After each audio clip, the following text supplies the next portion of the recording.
मामा के परिवार में किसी को कष्ट सुनने को मिल सकता है। ये पॉइंट अलग कर दीजिए। अब दूसरा पॉइंट, जातक जब मां के पेट में होगा तब जातक के नाना को अपने दामाद के कारण या तो उसके मौसा होंगे या उसके स्वयं के पिता होंगे, परेशानियों का सामना करना पड़ सकता है, या मामी की मृत्यु हो सकती है, या मामी को कष्ट हो सकता है। ये तीन चीजें तब होंगी जब जातक मां के पेट में होगा।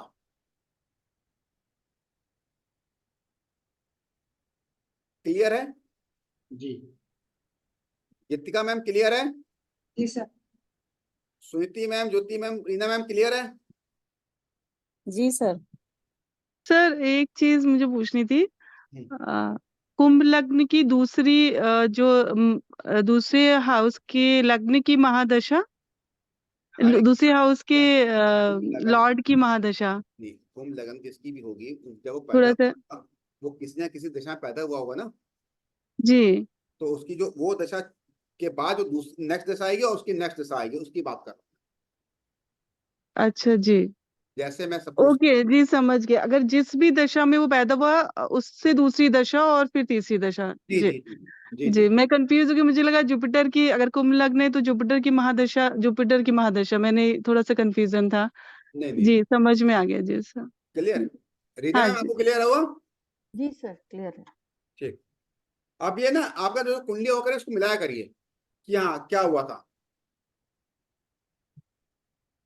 अब इसमें इनका कोई उपाय नहीं बताया गया, क्योंकि माँ के पेट का है तो कोई उपाय नहीं बताया गया। अब देखिए नेक्स्ट लिखिए, नौमेश। नौमेश मतलब नौवे भाव का स्वामी।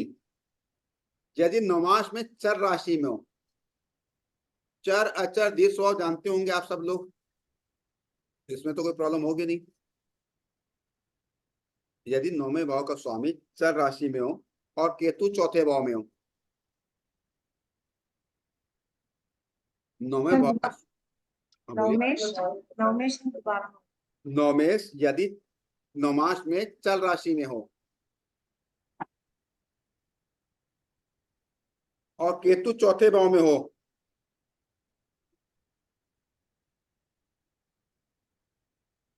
तो केतु दशा में ननिहाल में किसी का अनिष्ट होता है।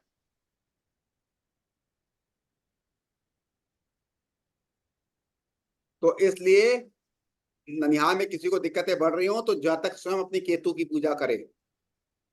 वो वहां पे किसी को कुंडली दिखा रहे होंगे ननिहाल के लोग, और दिक्कत यहां से हो रही होगी, दिक्कतें यहां से हो रही हो और कुंडली को वहां के दिखा रहे होंगे।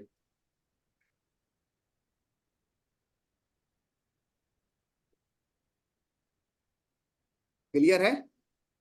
जी इसलिए कुंडलियां एक दूसरे से चिड़ी हुई हैं। बस ये पता लग जाए कि उपाय किसका होना है और किस चीज का होना है। हम लोग क्या करते हैं, जातक जो होता है उसके उपाय कराते रहते हैं, उसको रिलीफ ही नहीं मिलता। अब पता नहीं उसको कहाँ से सिग्नल मिल रहा है, किस कुंडली से, वो बस पता चल जाए हम लोगों को, वो पता नहीं चल पाता। वो ऋषि मुनियों को पता लग जाता था, ऐसे सूत्र थे उनके पास, तो पता लग जाते थे। अब लिखिए, कुंभ लगन के जातक को 42 वर्ष के बाद, सॉरी 52 वर्ष के बाद, 52 ईयर्स के बाद शारीरिक कष्ट होता है। ये तो पक्का मेरा कुंभ लगन है, मुझे कष्ट हो रहा है, ऑपरेशन होने वाला है मेरा। कुंभ लगन के जातक को 52 वर्ष के बाद शारीरिक कष्ट होता है। और जातक की 5वीं दशा जो होगी उसमें भी शारीरिक कष्ट होगा उसकी। कुंभ लगन के जातक की जो 5वीं दशा होगी ना, उसमें भी उसको शारीरिक कष्ट होगा।